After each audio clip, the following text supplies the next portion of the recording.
नमस्कार दोस्तों, मैं आपका मित्र सर्वमित्र। मसला है कि आपने कभी इतना पैसा देखा है? एक साथ इतना पैसा, जिस पैसे को गिनने के लिए तकरीबन 40 मशीनें लगाई गई हों और लोगों को बुलाया गया हो भी भाई आइए मदद कीजिए, इस पैसे को गिनना है। इस पर बात करेंगे, ध्यान से सुनिएगा। और दूसरा, हमारे देश में एक रिपोर्ट के मुताबिक पिछले साल यानी 2022 में हर रोज तकरीबन 30 किसानों या खेत में काम करने वाले मजदूरों ने अपनी जान दे दी। एक दिन यानी एक दिन की एवरेज है, 30 किसानों या खेतीहर मजदूरों ने अपनी जान दे दी। इस पर भी बात करेंगे। लेकिन सबसे पहले जो अभी तक बताया जा रहा है कि 300 करोड़ रुपया बरामद हो चुका है कांग्रेस के एक नेता के ठिकानों से। कांग्रेस के नेता हैं, राज्यसभा के सांसद हैं झारखंड से धीरज साहू। उनके ठिकानों से अभी तक 300 करोड़ रुपया बताया जा रहा है कि बरामद हो चुका है। इनकम टैक्स के अधिकारियों ने रेड की थी और बताया जा रहा है कि अभी तक 40 छोटी बड़ी मशीनें लगी हुई हैं उन नोटों को गिनने में।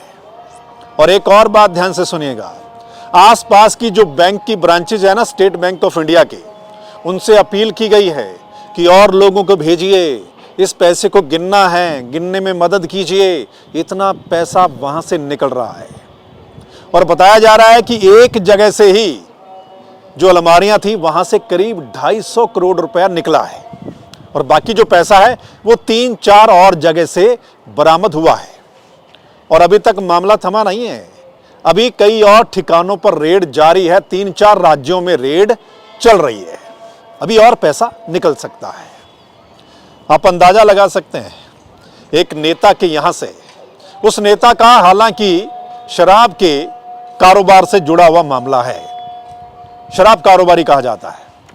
आप अंदाजा लगाइए, एक नेता के घर से इतना पैसा बरामद हो रहा है और ऐसा लग रहा है कि सरेआम अलमारियों में रखा हुआ है, मतलब कोई डर भी नहीं है ना।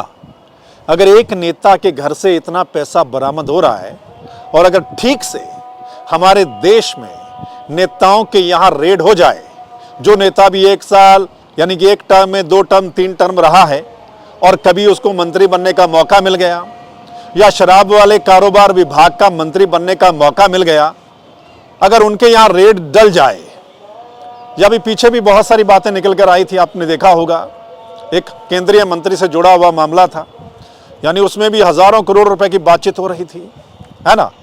वो किसी ने आरोप लगाए थे, बोला था।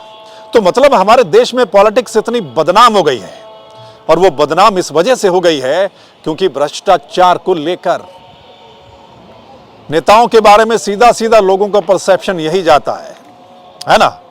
तो हमारे देश की पॉलिटिक्स मतलब कितनी बदनाम हो गई है, ये आप सोच सकते हैं, अंदाजा लगा सकते हैं। यानी हमारे देश में आपको पता है कई पार्टियों की सरकारें रही, स्टेट में, केंद्र में, और कई लोग तो कितने सालों से ही कुर्सियों पर जमे हुए हैं, मंत्री रहे हैं, कोई केंद्र में मंत्री, कोई स्टेट में मंत्री, मुख्यमंत्री रहे हैं। कई लोगों का नाम भ्रष्टाचार में आया है, बड़े बड़े भ्रष्टाचार में आया है। मतलब सही से अगर इनकम टैक्स वाले या ईडी वाले सही से रेड करें, सत्ता पक्ष के जो बड़े बड़े धुरंधर नेता हैं उनके यहां रेड मार दें, विपक्ष के तमाम पार्टियों के, मतलब जिन नेताओं को भी कभी मौका मिला सीट पर बैठने का, अगर ठीक से जांच की जाए तो आप अंदाजा लगा सकते हैं कितना पैसा बरामद हो जाएगा। और अभी ये जो 300 करोड़ रुपए मिला है ना, वहां बताया जा रहा है और अधिकारी कह रहे हैं कि इतना तो बैंक के स्ट्रांग रूम में पैसा नहीं मिलता जितना वो यहां पर देख रहे हैं। मतलब किसी बैंक में भी इतना पैसा नहीं पड़ा होता जितना वहां एक नेता के ठिकाने, एक ठिकाने से नजर आ रहा है, मिल रहा है। तो आप अंदाजा लगा सकते हैं अगर ठीक से रेड पड़ जाए हमारे देश में नेताओं के यहां, कितना पैसा बरामद हो सकता है। और अगर वो बरामद होगा तो आपके खाते में कितना कितना पैसा आ जाएगा। कहने को तो बहुत सारे लोग बोलते ही हैं, लेकिन काफी पैसा आपके खाते में आ जाएगा अगर ठीक से इन नेताओं से निकाला जाए तो। एक तो ये बात। अब आते हैं दूसरी बात पर। आंकड़े चौंकाने वाले हैं। NCRB national crime record bureau सरकार की एजेंसी है, उनके आंकड़े आए हैं और पिछले साल के 2022 के आंकड़े आए हैं और चौंकाने वाले हैं कि हमारे देश में किसानों की हालत क्या है, खेत में काम करने वाले मजदूरों की हालत क्या है 2022 में। अब देखिए जो आंकड़ा है 11,290 किसानों या खेती में काम करने वाले मजदूरों ने अपनी जान दे दी एक साल में। अगर आप एक दिन की एवरेज निकालेंगे ना तो तकरीबन 30 बनती है, यानी हर रोज 30 किसान या खेत में काम करने वाले मजदूर उन्होंने अपनी जान दे दी। ये आंकड़े चौंकाने वाले हैं।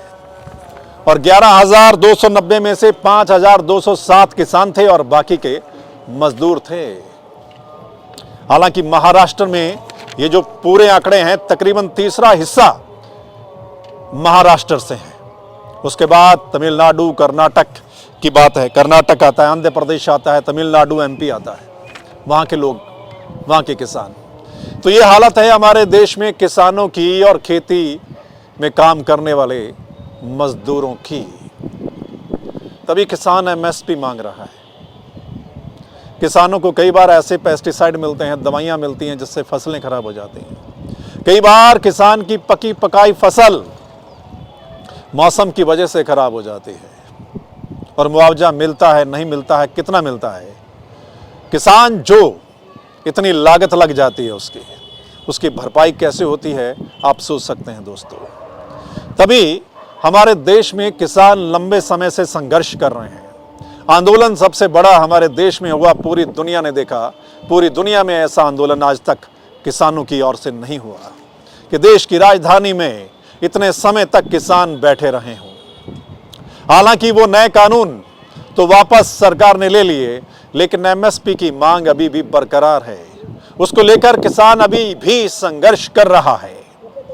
सो दोस्तों, ये आंकड़े चौंकाने वाले हैं। अगर देश में, हमारे जैसे देश में अगर 30 किसान, पिछले साल के आंकड़े, किसान या खेत में काम करने वाले मजदूर अगर जान दे देते हैं तो उससे आप किसान की या मजदूर की हालत का अंदाजा लगा सकते हैं। उनके बारे में सोचने की जरूरत है। और सोचेगा कौन? देश की सरकारें, केंद्र की सरकारें, स्टेट की सरकारें, उनको सोचना पड़ेगा। जहां हमारे देश में बड़े बड़े कारोबारियों का कर्जा माफ हो जाता है और कई लोग तो इतना बैंकों से पैसा लेकर देश छोड़कर भाग जाते हैं और उन पर कोई कार्रवाई नहीं हो रही है, वहां पर देश का किसान, अगर उनके कर्जा माफी की बात होती है तो कई तरह के सवाल खड़े हो जाते हैं, है ना। लेकिन सरकारों को सोचना चाहिए। किसान, जिसको हम अन्नदाता कहते हैं, जो मेहनत करता है ताकि दूसरे लोगों का वो पेट भर सके, अनाज पैदा करता है, सब्जियां पैदा करता है, दालें पैदा करता है, तो उसके बारे में कौन सोचेगा? सरकारों को सोचना चाहिए, सोचना पड़ेगा। सो दोस्तों, ये दो रिपोर्ट है। एक तरफ एक नेता के घर से 300 करोड़ से ज्यादा पैसा बरामद हो रहा है और दूसरी तरफ हमारे देश का किसान या मजदूर इतनी संख्या में जान दे रहा है। आप फर्क देखिए, यानी पॉलिटिक्स में बैठे लोग अथाह पैसा इकट्ठा कर लिया, बेशुमार पैसा इकट्ठा कर लिया, और दूसरी तरफ जो आम लोग हैं उनकी हालत हमारे देश में क्या है, जरूर बताइएगा कमेंट करके। और अगर इस वीडियो को आप शेयर कर देंगे तो तमाम लोग कमेंट कर पाएंगे। और अगर यह मसला ठीक लगा तो आप इस चैनल को लाइक, फॉलो, सब्सक्राइब कीजिए ताकि जो अगली रिपोर्ट है वो आप लोगों तक पहुंच जाए। चलिए फिर मिलते हैं अगले मसले के साथ। तब तक के लिए नमस्कार, आदाब, सत श्री अकाल, राम राम।